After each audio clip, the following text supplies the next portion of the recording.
Now we see Venn diagram. Venn diagram means British logician John Venn was first to use closed figure to represent set. Such representations are called Venn diagram. Venn diagram are used to solve the examples based on sets. Venn diagram represented by closed figure such as square, triangle, circle and rectangle. For example, let set A is equal to 1, 2, 3, 4. Use Venn diagram for set A. Here we draw rectangle and elements of A 1, 2, 3, 4 are indicated in it. That is set A 1, 2, 3 and 4. This time we draw the Venn diagram for set A. Also any figure or any sets we draw the Venn diagram. Now we see subset. Subset means या ठिकाणी आपल्याला म्हणता येईल उपसंच. सबसेटचा अर्थ काय या ठिकाणी उपसंच. आता उपसंच म्हणजे काय असतो हा भाग या ठिकाणी आपण बघूया. उदाहरणाच्या सहाय्याने हा सबसेट ही संकल्पना समजून घेऊया. Suppose A and B are two sets and every element of set B is also an element of set A, then B is subset of A. म्हणजेच समजा दोन संच आहेत A आणि B. ह्या दोन संचामध्ये B चे सर्व घटक संच A चे घटक असतील तर संच B ला A चा उपसंच असे म्हणतात. तर संच B ला A चा उपसंच असे म्हणतात. आता which is denoted by B subset A, denoted and read by set B subset A.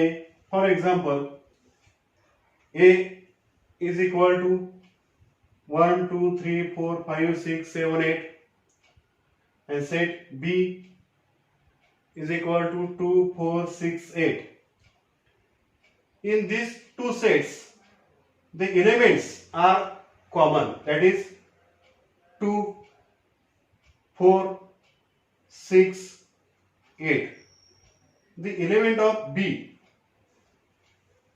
set B, are which is in this element of set A and which are denoted by the Venn diagram.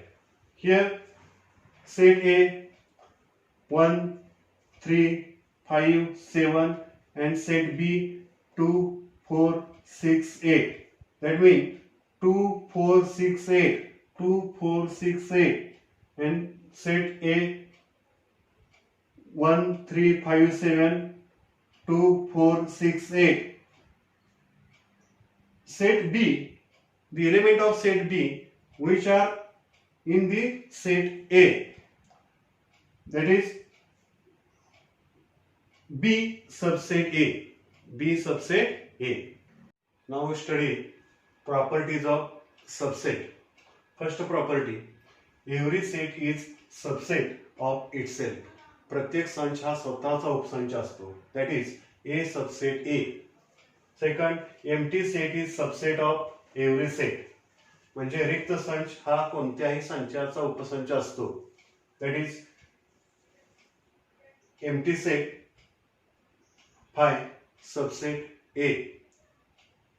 Third property, if A is equal to B, that is set A is equal to set B, then A subset B and B subset A. म्हणजे जर दोन संच समान असतील तर पहिला संच हा दुसऱ्याचा उपसंच असतो आणि दुसरा संच हा पहिल्याचा उपसंच असतो.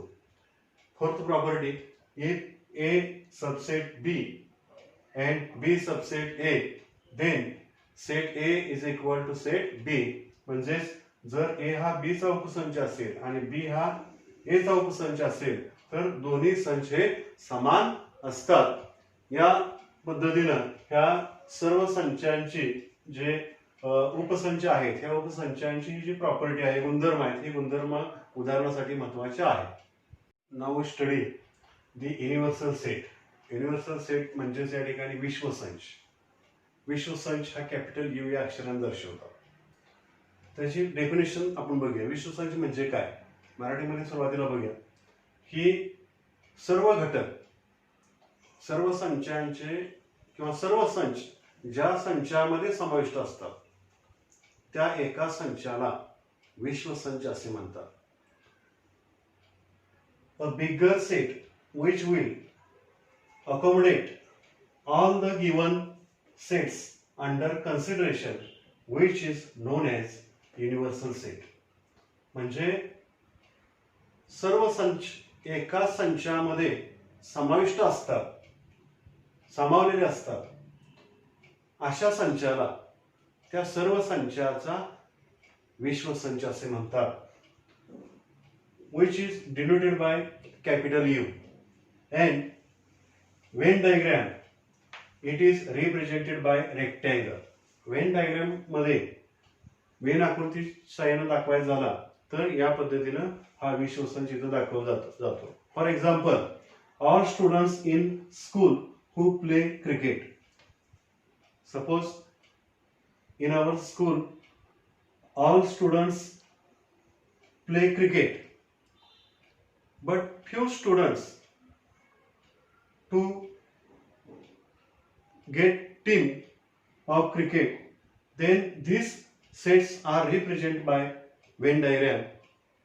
That is, universal set U represent all students in school who play cricket, and set A is subset of universal set U, which is represent this type a team of cricket players.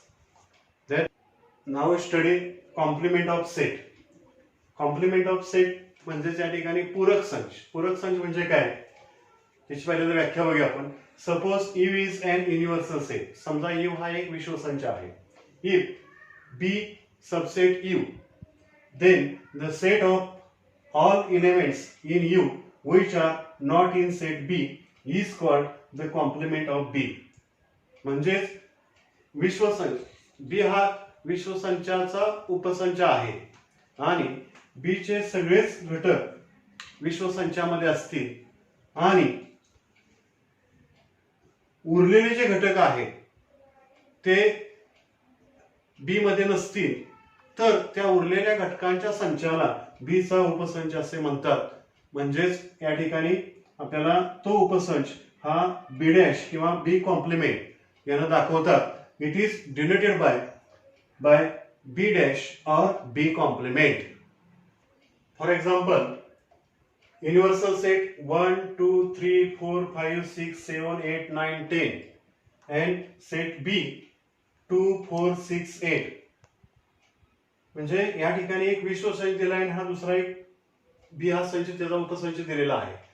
तर याचा पूरक संच काढायचा. बी या संचाचा पूरक संच कसा काढायचा की हे घटक सोडून, म्हणजे 2 4 6 8 2 4 6 8 हे सोडून उरलेले जे घटक याच्यामध्ये आहेत ते म्हणजे या बी चे पूरक संच, बी चे घटक म्हणजे बी या संचाचे पूरक संचाचे घटक आहेत.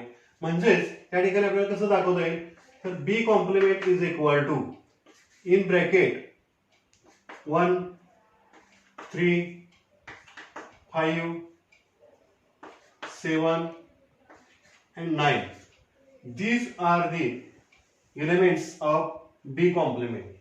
म्हणजेच बी या संचामधले जे घटक आहेत ते विश्व संचातले घटक सोडून उरलेले जे घटक आहेत ते घटक म्हणजेच या ठिकाणी बी कॉम्प्लिमेंट किंवा बी या संचाचा पूरक संच या ठिकाणी आपल्याला म्हणता येईल की बी डॅश असं या ठिकाणी घेता येईल. B dash is equal to in bracket 1 3 5 7 9. These are the complement of set B. Now this example is represented by the Venn diagram. Here complement set represented by Venn diagram. Here the rectangle is denoted by the U, that is universal set, and set B, elements of set B 2, 4, 6, 8, 2, 4, 6, 8, and B complement set is denoted by the circle and elements of that 1, 3, 5, 7, 1, 3, 5, 7 and 9. These are the Venn diagram for this example.